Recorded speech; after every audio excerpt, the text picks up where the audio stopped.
неажурност, нетранспарентност, неефикасност на институциите. Остава простор за сомнеж, за криминал и корупција. Докаде е битката во справувањето со корупцијата и криминалот? Зошто дел од министерствата потврлаат во однос на нивната транспарентност? Во наредните минути следува интервју на нашиот Игор Стојанов со председателката на антикорупцијска Билјана Ивановска. Првин би сакал да прашам во однос на стратегијата. Најголем број на мерки се донесени за секторите здравство и за секторот МИОА. Има и за носители на закони, ако ми се чини. Меѓутоа за овие два сектори, зошто и како се донесени најголем број на мерки да ги завршат овие два области, дали кај нив најголем проблем има? Знаете како, самиот процес на подготовка на националната стратегија за борба против корупција се одвиваше на начин што беа повикани сите засегнати страни по утврдување, најпрвин донесовме методологија, утврдувавме кои се ризици од корупција, ги утврдивме секторите и потоа беа инволвирани сите институции од соодветните сектори и представници на тие институции. Тие беа оние кои што ги кажуваа проблемите во нивните сектори и начините како тие проблеми може да се надминат. Така што најмногу активности има таму затоа што тие сметале дека со тие активности ќе се надминат проблемите во тие сектори. Значи, Државната комисија беше носител на процесот за подготовка на стратегијата, но самите учесници си кажуваа со што се соочуваат како проблем и како тие проблеми да се разрешат. Генерално стратегијата предвидува многу активности, да речам 111, обемна е. Колку од нив се реализирани? Некои од нив има рокови дека мора да се реализираат во текот на 21. Да. Значи, она што требаше да се реализира во 21 година, за жал е многу малку, од тие 111, само 20% се реализирани, што значи дека некаде околу 89 активности ќе се пренесат со рокови во 22 година. Тоа е навистина голема бројка за следната година. Што мислите, зошто голем дел од овие активности не се реализирани? Како да кажам, тежината за реализација на активностите во самите институции. Значи, проблемите треба да се барат во институциите зошто активностите не се реализирани. Според мене, постои еден дисконтинуитет во работењето на институциите со промена на раководната структура на министрите и тоа предизвикува неконтинуирано работење и мислам дека тука лежи основниот проблем. Второ прашање, колку сериозно си ја сватиле целата оваа работа, спроведувањето на активностите. Од тие причини ние му предложивме на собранието да преземе соодветни мерки за да се зголеми одговорноста, отчетноста и транспарентноста на институциите кои што имаат надлежност за спроведување на овие активности. Значи, стратегијата не е само мртво слово на хартија. Стратегијата е нешто, е жива материја и таа треба да се спроведе доколку сакаме навистина да имаме соодветна борба со корупција. Доколку сакаме да имаме соодветна борба со корупцијата, дали тоа значи дека можеби дел од овие институции не сакаат да имаат борба со? Едно е, знаете како, и многу одамна, уште пред 3-4 години, а и предходно, се детектирани проблемите што се предизвикани од злоупотреба на дискреционите овластувања. Дискреционите овластувања си повлекуваат политичко влијание. Што значи тоа? Тоа значи дека во нашите институции не се гради професионална администрација која што ќе си работи во континуитет без оглед која партија е на власт и кој министер е на власт. Туку секој министер си прави некој кабинет, па кој ќе си оди министерот си оди кабинетот и остануваат прашањата отворени. Инаку, вие како носител на извршување на таа стратегија, во дел од извештајот кој што е во однос на стратегијата, нотирате кај некои институции кои што дале причини зошто не реализирале. Меѓутоа, кај некои институции, кај некои активности нема воопшто причина зошто тие активности не се реализирани.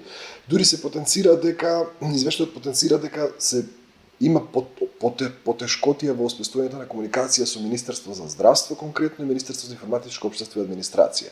Можете ли малку повеќе за ова, зошто, како таа тешка комуникација Од она што го имаме ние како информација е следното. Има назначено лица кои што треба да имаат комуникација со Државната комисија. Тие лица доставуваат мејлови со прашалници до надлежните во самата институција кои што треба да ги извршат тие активности. Значи, сега, тука е проблемот, немаат повратни информации и немаат извештаи што би биле инпут во нашиот софтвер за извршување, за мониторирање и извршување на стратегијата. Значи, проблемот е во самите институции. И сега овие лица се назначени за координација, меѓутоа немаат материјал што би ни дале како инпут во софтвер. Зошто специфично овие две институции се посочени? Таа се појавило најмногу. Во Министерството за дури со цел за да ги кристализираме подобро работите, по собирање на информациите од сите институции организиравме тркалезни маси по сектори. За уште еднашка во живо да ги слушнеме и да видиме докаде се со разрешување на проблемите. Од Министерството за информатичко општество не ни доставија представник, можете да замислите. Значи, немавме учесници ни на тркалезната маса. Од Министерството за здравство имаше, меѓутоа тие не беа упатени. И сега тука е проблемот со дисконтинуитетот, што го спомнам. Со другите институции како течеше соработката? Во однос на реализација? Течеше така, како течеше на буткање, како да речам, турни медаки не сам, меѓутоа тоа е тоа. Ова е прва година од спроведување на националната стратегија.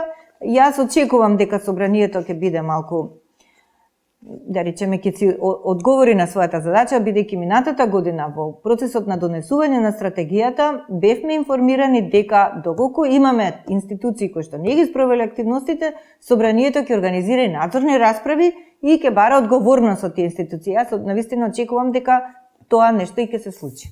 Да, вие во самите извештаи нотирате неколку работи кои што треба да се променат за да може да имате и поголемо влијание врз самите институции, тие да имаат поголема отчетност, кои се тие работи, сосема накратко да ги набројам. Да, дадовме препораки, едната препорака веќе спомнавме за одговорноста на раководната структура. Втората препорака е за јакнување на институциите од аспект на тоа да се делегираат лица кои што ќе ја координираат работата внатре и ќе ја координираат со ДКСК.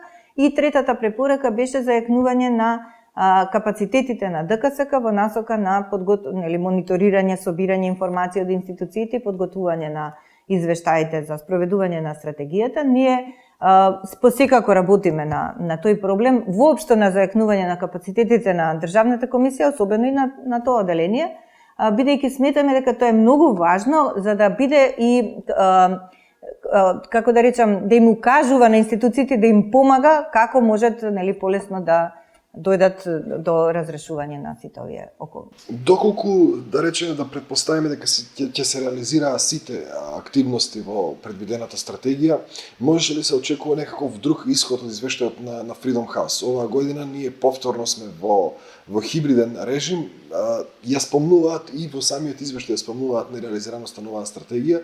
Може ли да се очекува некаков друг исход ако се реализираше, да речем? Па би требало да, затоа што во извештајот стои проблемот на нефункционални институции. Токму ова го кажува тоа. 20% реализација на активностите од стратегијата покажува дека институциите не се баш функционални во таа насока. И се потврдува. Од друга страна, по работа по нашите предмети, по голем дел сме дале препораки до институциите. 30% од тие препораки се имплементирани. Пак е бројката тука некаде. И тоа укажува дека едноставно не се почитуваат препораките, не се почитува она што е договорено веќе. Знаете дека стратегијата е изгласана во собрание. Значи, што ми изгласана во собрание, како секој друг закон што се гласи, создава обврска во институциите за спроведување на овие активности. Freedom House наведува и селективна борба со корупцијата. Колку вие како институција гледате вината во тоа? Значи, ние секогаш вината ги гледаме причините кои се. А причините, ќе повторам по не знам кој пат, причините се ризичните фактори меѓу кои водат политичкото влијание и неказнивост.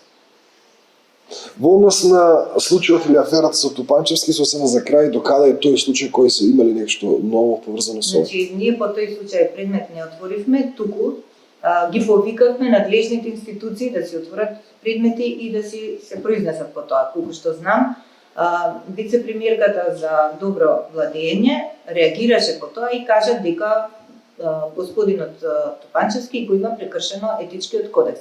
Значи во нивниот етички кодекс има кажано по кои делови и како се прекршува и кои се мерките. Така да они си имаат надлежност да си го спроведуваат етичкиот кодекс во рамките на владата. Тоа е препорака од Греко и треба да се ја почитува.